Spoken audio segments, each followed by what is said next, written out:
அரக்கு மாளிகை கதையின் தொடர்ச்சி. எதிர்பாராது திடீரென்று பெய்த மழையில் கப்பி மண் நிறைந்த பாதை முழுவதும் சேராகிவிட்டிருந்தது. சுவாமிநாதன் பேச்சை யாரும் கேட்கவே இல்லை. கட்டாயம் ஸ்ரீரங்கப்பட்டினம் போக வேண்டும், திப்பு சுல்தான் சமாதியை பார்க்க வேண்டும் என்று பிடிவாதம் செய்தார்கள் சின்னாளம்பட்டி சிங்காரவேலு முதலியாரின் அருமை மைந்தர்கள்.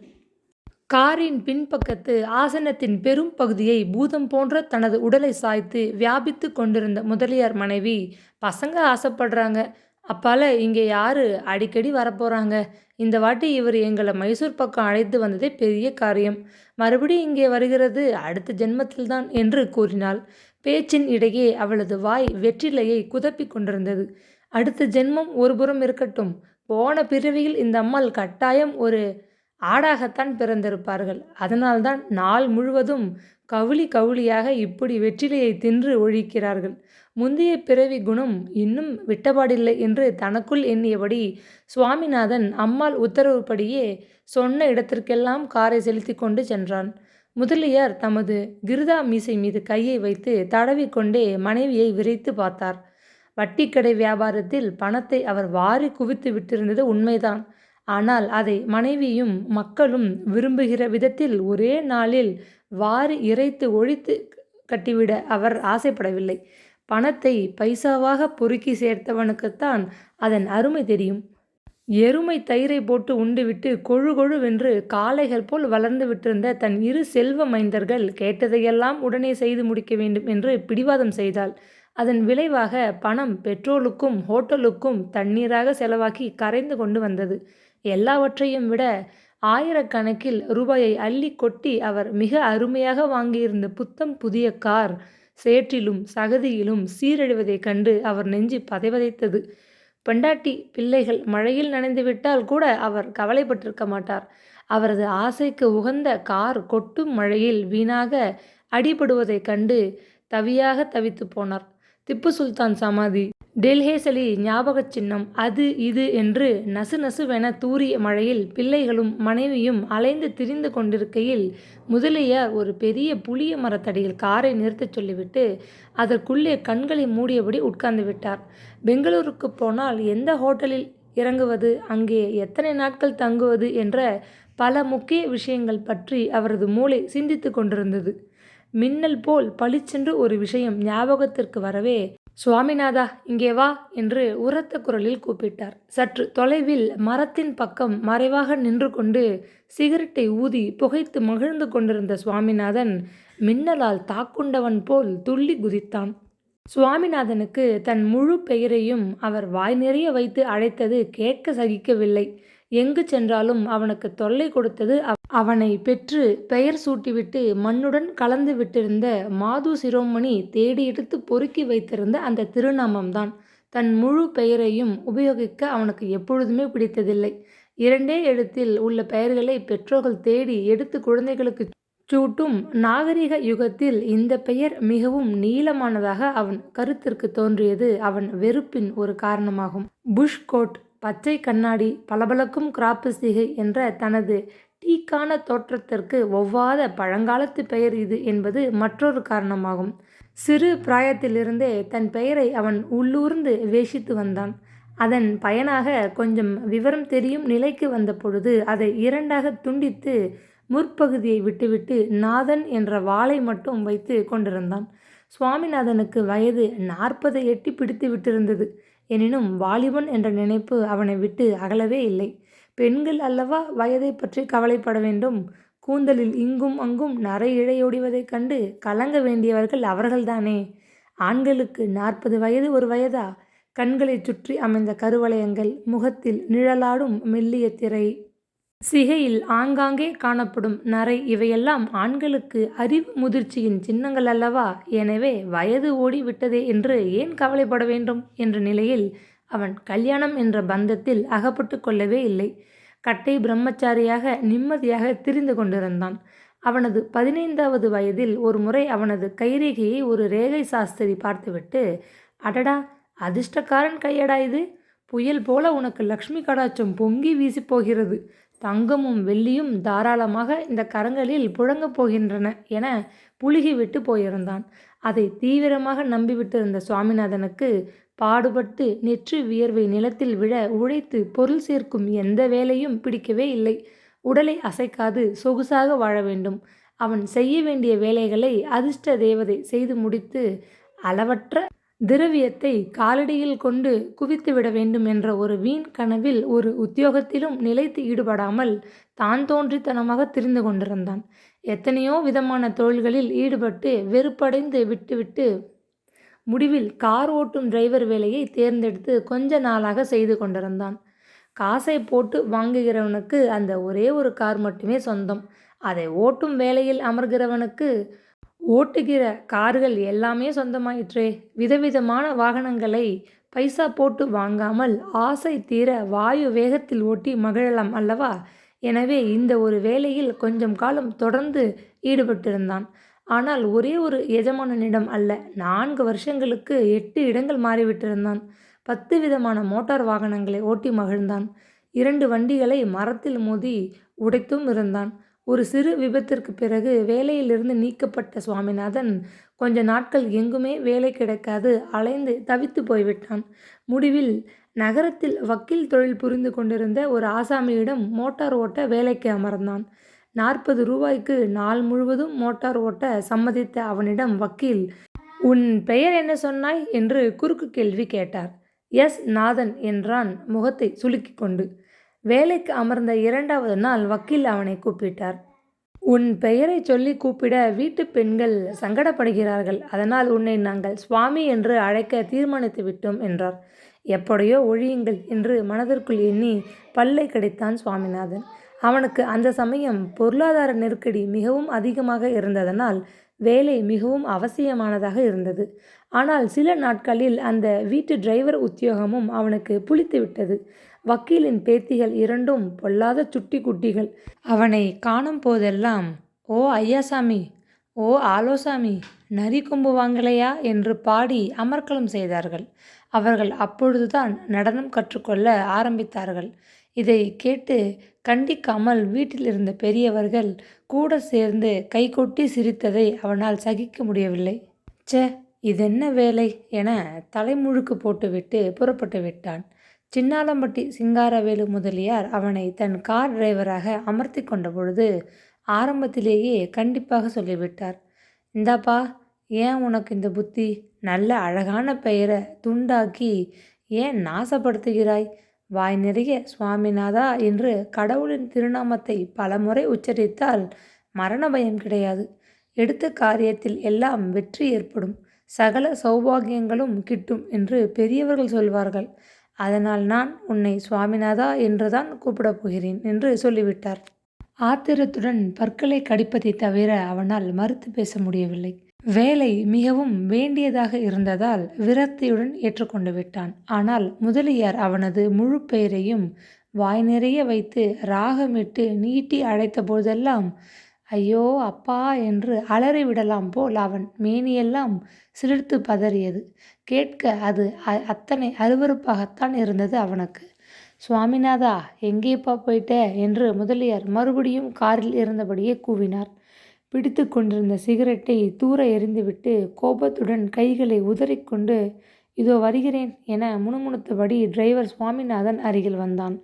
பெங்களூருக்கு திரும்பும் பொழுது நேரே மல்லேஸ்வரம் போகிற பாதையில் இருக்கிற பகவதி விலாஸ் ஹோட்டலுக்கு போய் வண்டியை நிறுத்து. முன்பு ஒருமுறை நாம் இருவரும் அதே இடத்தில் தங்கியிருக்கிறோம் தெரியுமல்லவா என்றார் தாழ்ந்த குரலில் ரகசியம் பேசும் தோரணையில். "அது ஹோட்டலா? மாட்டுக்கொட்டில்" என்று சட்டென்று எரிச்சலாக பதிலளிக்க வேண்டும் என்று அவன் வாய் துடித்த போதிலும் சுவாமிநாதன் மென்று விழுங்கிவிட்டு, "குழந்தைகளும் அம்மாவும் பெங்களூரில் உள்ள அந்த புது ஹோட்டலில் கோஹினூர் லாட்ஜில் தங்க வேண்டுமென்று பேசிக்கொண்டார்கள்" என்றான். "அவர்களுக்கு என்ன, செலவழிக்கிறவன் நான். மைசூர் பட்டு, பெங்களூர் புடவை, அது இது என்று அம்மா பாட்டுக்கு சேலைகளை வாங்கி குவிக்கிறாள். சந்தனப்பெட்டி, ஊதுபத்தி, அத்தர் என்று பிள்ளைகள் ஒருபுறம் கண்டதை வாங்கி காசை கரியாக்குகிறார்கள்.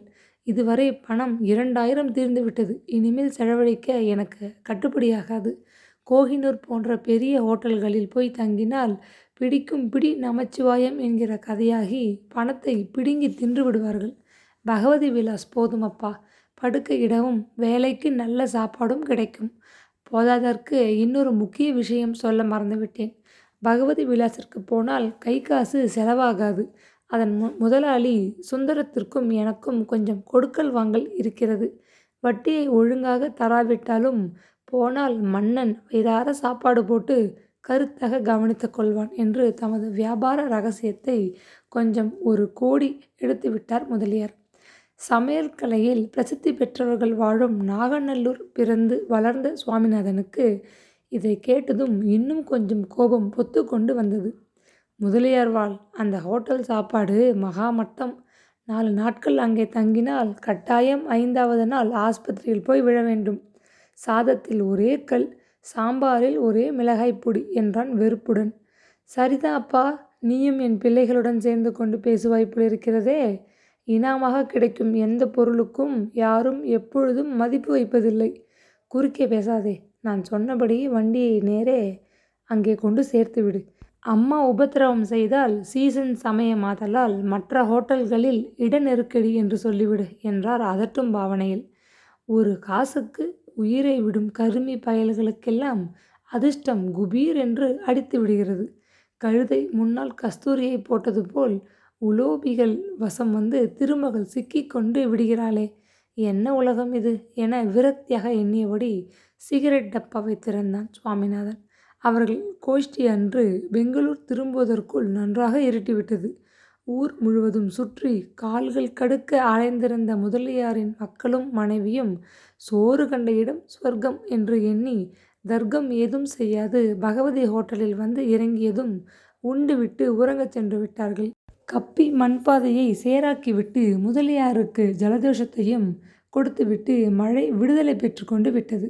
பெங்களூர் ராஜபாட்டையை அணுகியதும் சக்கரங்கள் சேரில் வழுக்கும் என்ற பயமின்றி சுவாமிநாதன் காற்றினும் கடுமையாக வண்டியை ஒரே மூச்சாக ஓட்டினான். சுவாமிநாதா, கூண்டோட கைலாசத்திற்கு அனுப்பிவிடாதேப்பா, கொஞ்சம் பார்த்து ஓட்டு என்று முதலியார் பின்னால் இருந்து கூக்குரலிட்டதை கூட அவன் லட்சியம் செய்யவில்லை. ஹோட்டல் வாயில் புறம் இருந்த சிறு மோட்டார் ஷெட்டில் கொண்டு வண்டியை விட்டதும் பூட்டி சாவியை முதலியார் வசம் ஒப்படைத்துவிட்டு விரைவாக சமையற்கட்டுக்கு ஓடினான். முன்னொரு சமயம் அங்கு வந்திருந்த போது பரிமாறும் பையன் பரமசிவனை அவன் மிகவும் சிநேகிதம் செய்து கொண்டிருந்தான். அந்த நட்பு இப்பொழுது அவனுக்கு உபயோகப்பட்டது. சுவாமிநாதனை கண்டவுடன் அண்ணா என்று அருமையாக அழைத்து பரிவுடன் வந்து தழுவிக்கொண்ட பரமசிவன் அவனை பின்கட்டு தாழ்வாரத்தில் உட்கார வைத்து முதலியார் சாப்பிடும் முன் சுட சுட சாதமும் சாம்பாரும் நெய்யும் ஸ்பெஷலாக முதலாளிக்கு வைத்திருந்தவைகளை கொண்டு பரிமாறி கவனித்து கொண்டான். விரைவாக உணவை முடித்துக்கொண்டு சுவாமிநாதன் ஹோட்டல் சிப்பந்திகள் படுக்கும் பின்கட்டு கூடத்தில் சென்று படுக்கையை விரித்து கொண்டு விட்டான். உலகில் அவன் மிக மிக விரும்பிய விஷயங்கள் 3: நல்ல சாப்பாடு, ஷோக்கான ஆடைகள், சுகமான தூக்கம். எனவே முதலியார் வந்து தொணத்தொணக்கும் முன் அவன் நித்ராதேவி வசப்பட்டு நிம்மதியாக குரட்டை விட்டு கொண்டிருந்தான். விடிந்ததும் விடியாததுமாக மறுநாள் காலையில் முதலியார் சுவாமிநாதா சுவாமிநாதா என்று ஸ்ருதியில் சப்த ஸ்வரங்களை எழுப்பி 8 கட்டை குரலில் அழைத்த வண்ணம் தோட்டத்திற்குள் வந்தார். பல் துளக்க கையில் பிரஷ்ஷும் பேஸ்ட்டுமாக குழாய் அருகில் நின்று கொண்டிருந்தான் சுவாமிநாதன். எஜமான் என்ன சொல்லப் போகிறார் என்பதை முன்கூட்டியே ஊகித்து கொண்டு விட்ட அவனுக்கு கோபம் பற்றி கொண்டு வந்தது. காது கேட்காதது போல் பிரஷ்ஷை பற்கள் மீது அழுத்தமாக தேய்த்து கொண்டு தோட்டத்து சுவரை பார்த்த வண்ணம் அசட்டையாக இருந்தான். உன்னைதானப்பா சுவாமிநாதா என்று இறைந்து கூப்பாடு போட்டார் முதலியார். ஈயத்தை காய்ச்சி காதில் ஊற்றிவிட்டது போல் பதட்டமாக முகத்தை சினுக்கிக் கொண்டு இதோ இருக்கிறேன் என்று குழறினான் வாய் நிறைய பேஸ்ட் நுரையுடன். இதோ சாவி, எடுத்துக்கொள். காரை நன்றாக துடைத்து சுத்தம் செய்து ஷெட்டில் வைத்து பூட்டி மறுபடி சாவியை மாடியில் என் அறையில் கொண்டு வைத்துவிடு. அம்மாவும் இந்த பசங்களும் ஊரை சுற்றி பார்க்க பஸ்ஸில் போகிறார்களாம். எனக்கு நேற்று பெய்த மழை ஒத்துக்கொள்ளவில்லை. நெஞ்சு பாறாங்கல்லாக கட்டி கொண்டிருக்கிறது. அதனால் நான் அறையிலேயே ஓய்வாக இருக்கப் போகிறேன். கர்ரு முர் என்ற குரலில் பேசிவிட்டு தமது கூற்றை நிரூபிப்பவர் போல் பலமுறை இருமினார் முதலியார். சரி என்று சுவாமிநாதன் தலையை அசைத்தான். அன்றைய தினம் சாரதிய உத்தியோகத்திலிருந்து தனக்கு கொஞ்ச நேரம் விடுதலை என்ற விஷயம் அவனுக்கு மகிழ்ச்சியை கொடுத்தது. நீ கூட வேலையை முடித்ததும் கொஞ்சம் காலார இப்படி ஊரை சுற்றி பார்த்து விட்டு வாப்பா என்று உத்தரவிட்ட முதலியார் மேலே போகத் திரும்பினார். இதுதான் சமயம் என்று சுவாமிநாதன் அவசரமாக வாயை குழாயில் கழுவிக்கொண்டு, எனக்கு கூட கடைத்தெரு வரை போக வேண்டும் என்று இழுத்தான். தாராளமாய் போயிட்டு வாப்பா, முதலியே நானே சொல்லிவிட்டேனே, மறுபடி ஏன் நீ உத்தரவு கேட்க வேண்டும் என்று கூறிவிட்டு முதலியார் துரித நடை போட்டார். பணத்திற்கு ஆசாமி அடி போடுகிறான் என்று உணர்ந்துவிட்டு அவர் சடுதியில் அறைக்குள் சென்று மறைந்து கொள்ள பார்த்தார்.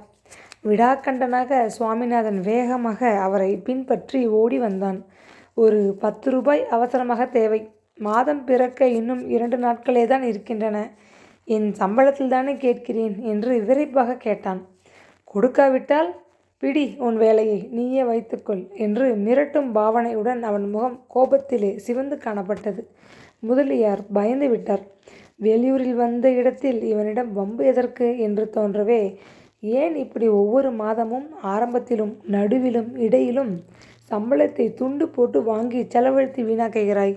மாதம் முடிந்ததும் மொத்தமாக வாங்கி ஒரு பகுதியை செலவிட்டு விட்டு ஒரு பகுதியை பேங்கில் போட்டு வைத்தால் பின்னொரு சமயம் உனக்கு உதவியாக இருக்குமே என்றார் புத்தி சொல்லும் தோரணையில். நாங்கள் எல்லாம் அன்றாடம் காட்சிகள், எங்களுக்கு ஏன் இந்த பேங்க் தொல்லைகள் என்று குறும்புத்தனமாக பதிலளித்த சுவாமிநாதன் கையை நீட்டினான். முதலியார் இடுப்பை தடவி மணிப்பர்ஸை மெல்ல எடுத்தார். இவன் கெட்ட கேட்டிற்கு பல் துலக்க பேஸ்ட்டு, மடிப்பு களையாத வேஷ்டி, ஊதித்தள்ள சிகரெட், ஏதேது 50 ரூபாய் சம்பளத்தில் இத்தனை வேஷம் போட்டால் என்னை போல அந்தஸ்து உடையவனாக இருந்தால் கையில் பிடிக்க முடியாது போலிருக்கிறதே, உருப்படாத உதவாக்கிற பயல் என்று அவர் சிந்தனை ஓடியது. பொறுமையற்று நிலத்தை காலால் கிளறிக்கொண்டு நிற்கும் பந்தய குதிரை போல் கழுத்தையும் உடலையும் வளைத்து கொண்டு நின்றான் சுவாமிநாதன். நிதானமாக பர்ஸை திறந்தார் முதலியார்.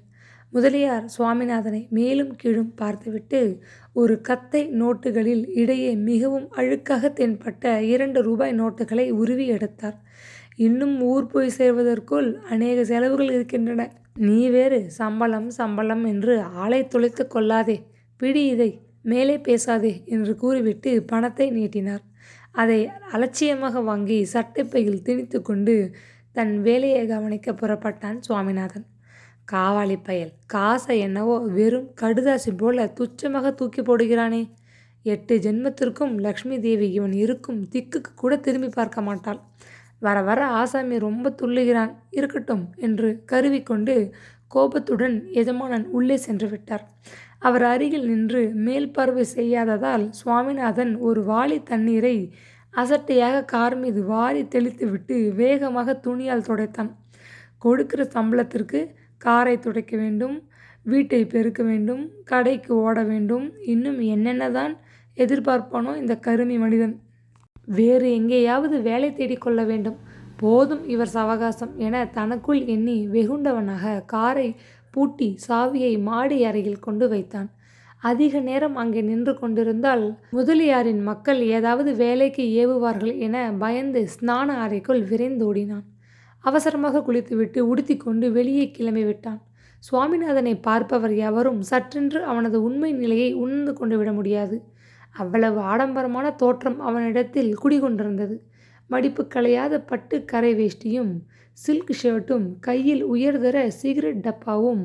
அவன் தெருவில் நடந்து சென்றால் யாரோ பெரிய மனிதர் வீட்டு செல்லக்குமாரன் என்றுதான் பார்ப்பவர்கள் எண்ணிக்கொள்வார்கள். கையில் அவன் கட்டி கொண்டிருந்த ஓட்டை கடிகாரத்தையும் பித்தளை கடிகார பட்டையையும் உண்மையில் தங்கம் என எண்ணி ஏமாந்து விடுவார்கள். அத்தனை ஒரு மிடுக்கான நடை அவனிடம் காணப்பட்டது. கையில் காசில்லை என்றாலும் வீரப்பான பேச்சிற்கும் வெட்டி எரியும் துடுக்கு பார்வைக்கும் அவனிடம் குறைவு இருக்கவில்லை. வாரி கொண்டிருக்கும் தன் கிராப்பு சிகையை அடிக்கொரு தடவை தடவி விட்டு கொண்டு ஷர்ட் காலரை மேலே கழுத்தின் மீது இழுத்து தூக்கிவிட்டு கொண்டு உல்லாச நடையில் அவன் தெருவுக்குள் பவனி வந்தால் 40 வயதை தாண்டிவிட்ட நடுத்தர மனிதர் என்றே சொல்லத் தோன்றாது. கலாசாலை படியை விட்டு இறங்கி வாழ்க்கையின் வசந்தமாகிய யௌவனத்தில் திளைத்து கொண்டிருக்கும் கடும் காலை என்றுதான் எண்ணி சஞ்சலப்படுவார்கள் கோழை உள்ளம் கொண்ட குமரி பெண்கள். போதாதற்கு கொஞ்சம் சிவந்த மேனியும் வசீகர தோற்றமும் இயற்கையாகவே அவனிடம் இருந்தன.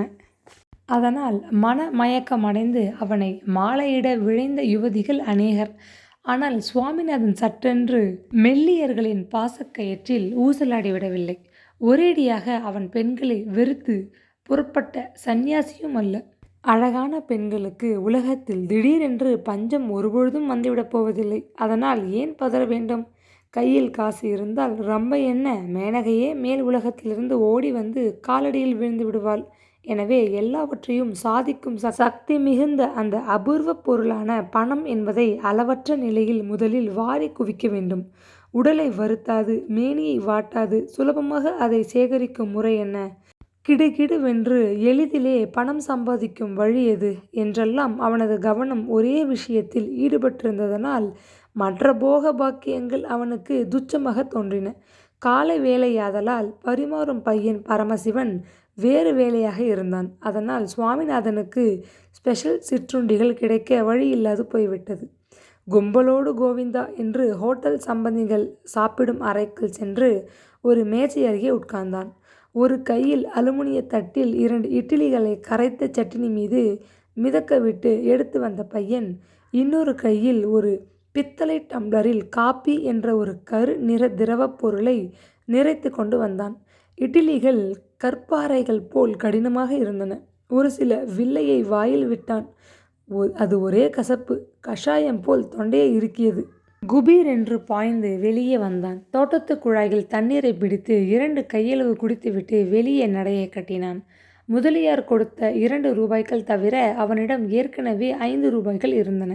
முதலியாரின் துணிகளை வண்ணானிடம் போட உதறி கணக்கிட்டபோது அவர் சட்டை பையில் அதை கண்டு எடுத்து வைத்து கொண்டிருந்தான். முதலியாரும் பணத்தை தேடவில்லை. சுவாமிநாதனும் வழியே அவரிடம் அதை சேர்ப்பிக்க முன்வரவில்லை.